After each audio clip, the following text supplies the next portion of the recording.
नमस्कार, खबर समय जगत में आपका स्वागत है। मैं हूं आपके साथ अंकिता और आइए अब खबरें देखते हैं विस्तार से। भोपाल लोकसभा और राज्यसभा से सांसदों के निलंबन से नाराज कांग्रेस सड़कों पर उतर गई है। प्रदेश भर में कांग्रेस धरना प्रदर्शन कर रही है।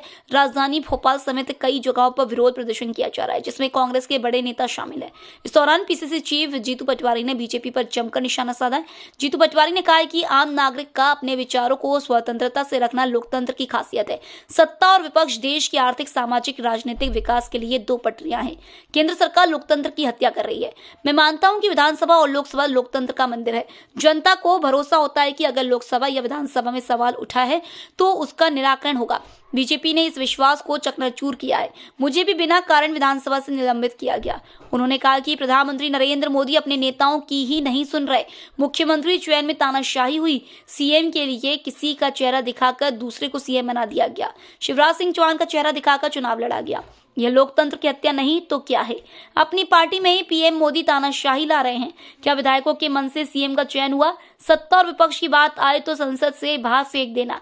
अपनी पार्टी में चयन प्रक्रिया की बात आए तो इस तरह काम करना। साथियों, मंच पर बैठे हमारे सभी साथी और हमारे सामने बैठे हमारे सभी साथी,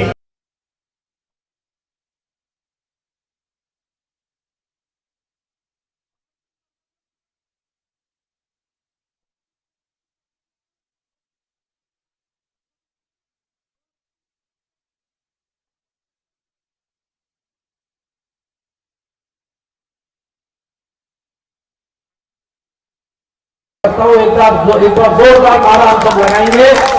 कांग्रेस पार्टी, कांग्रेस पार्टी, केंद्र सरकार हाय हाय। हमारे बीच में मध्य प्रदेश कांग्रेस कमेटी के पार्टी ने इस ताकत को, जनप्रतिनिधि की ताकत को चकनाचूर कर दिया। इस एहसास को मैं जी सकता हूं। पिछले सत्र में मुझे जिस तरीके से निलंबित किया गया, कोई ऐसी बात नहीं थी जिससे कि इस तरीके की भावना बने कि मुझे निलंबित किया जाए। पर निलंबित किया तो ये अपमान उस समय उस क्षेत्र की जनता का था जो उन्होंने मुझे कई सवाल दिए थे। ऐसा ही संसद में अभी इतने लोगों को एक साथ निलंबित कर दिया, बाहर कर दिया, उठा कर फेंक दिया। ये क्या है? ये लोकतंत्र की हत्या नहीं है तो इसको क्या बोल सकते हैं? साथियों, अभी मुझसे पहले हमारे पूर्व वक्ता जहीर भाई बोल रहे थे, आदरणीय शिवराज सिंह चौहान का चेहरा बताया गया, वोट मांगे गए, विधायकों को एक चिट्ठी, एक फरमान दिया गया कि अब ये विधायक है, ये मुख्यमंत्री है। आज पूरे देश में जिस तरीके से लोकतंत्र का, भारत के आम नागरिक के मौलिक अधिकार का हनन क्या कर रही है, जो चुने हुए जनप्रतिनिधियों को सदन से बाहर उठा के बाहर निकाल रही है, ये अंतोगत्वा उस जनता के वोट का, उस मैंडेट का अपमान है, लोकतंत्र की हत्या है। और आने वाले समय में जिस तरीके का खतरा आम नागरिक के मौलिक अधिकारों का है, मैं मानता हूं कि अपने आप में हर नागरिक को चिंता करने का, भारतीय जनता पार्टी के विचार रखने वाले साथी को भी चिंता का विषय कि आपने जो भारतीय जनता पार्टी को मत दिया और आदरणीय शिवराज सिंह के चेहरे पे मत दिया, उनका चेहरा बताया गया और दूसरे को सामने लेके मुख्यमंत्री तानाशाही तरीके से बना दिया। एक्सेप्ट किया शिवराज जी ने, सारे विधायकों ने एक्सेप्ट किया, पर अल्टीमेटली लोकतांत्रिक प्रक्रिया नहीं हुई। जो सांसद चुन के गए, उन सांसदों को जिस तरीके से बाहर निकाल दिया, उस क्षेत्र के नागरिकों के प्रश्नों का क्या हुआ, उनके सवालों का क्या हुआ, उस क्षेत्र का, भारत के आम नागरिक की भावनाओं का क्या हुआ? यह अलोकतांत्रिक और लोकतंत्र की हत्या नहीं है तो क्या है? मोदी जी ने कहा था एक नया तरह का, एक अलग तरह का भारत हम बनाएंगे, एक अच्छे दिन लेके आएंगे, एक संपन्न राष्ट्र बनाएंगे।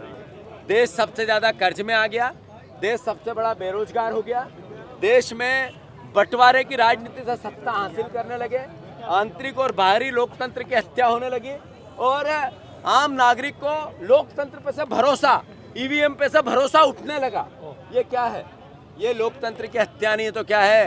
कांग्रेस पार्टी ने पूरे प्रदेश में, मध्य प्रदेश में हर जिले में आज विरोध प्रदर्शन किया, धरना आंदोलन किया आने वाले समय में इस लोकतंत्र की रक्षा की लड़ाई कांग्रेस पार्टी जैसे देश की आज़ादी की लड़ाई लड़ी थी, वैसे ही लोकतंत्र की रक्षा की लड़ाई लड़ेगी। मैं फिर से आप सबसे अनुरोध करता हूं, ये जिम्मेवारी विपक्ष की है, देश के नागरिक की है, पर मीडिया की भी है। आज उन सांसदों का नंबर आया, कल आपका नंबर आएगा, मीडिया का नंबर आएगा, परसों देश के आम नागरिक का नंबर आएगा।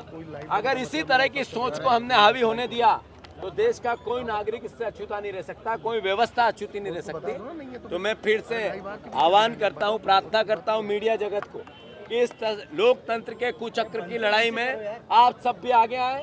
हम सबको लोकतंत्र के आम नागरिक, जो मानने वाले आम नागरिक की सहायता करें। पार्टी में नरेंद्र मोदी जी ने लोकतंत्र में विपक्ष को तो घात पहुंचाना चालू किया ही किया, पर आंतरिक रूप से भी अपने मुख्यमंत्री के चयन में भी उसी तानाशाही का उपयोग किया। ये देश के लोकतंत्र के लिए, जनतंत्र के लिए संकट है। आप देखो कि नरेंद्र मोदी जी ने कहा था हम नए तरह का देश बनाएंगे, अच्छे दिन लाएंगे।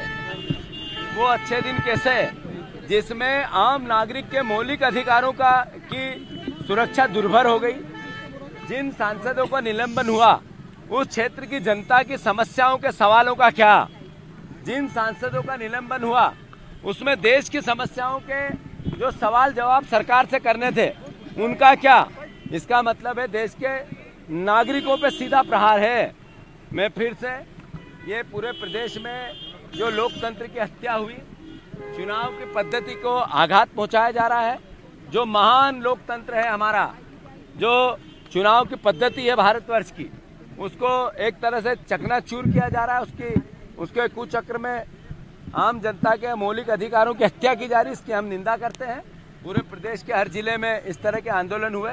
मैं अपील करता हूं, प्रार्थना करता हूं मीडिया जगत से कि आज नंबर लोकतंत्र में विपक्ष का आया है। ये नागरिकों की व्यवस्था, जो विश्वास होता है, भरोसा होता है चुनाव प्रणाली पे, ईवीएम पे भी सवाल उठने लगे हैं। आज हमारा नंबर है, कल आपका आएगा और परसों नागरिकों का आएगा, तो कोई नहीं बचेगा तानाशाही से।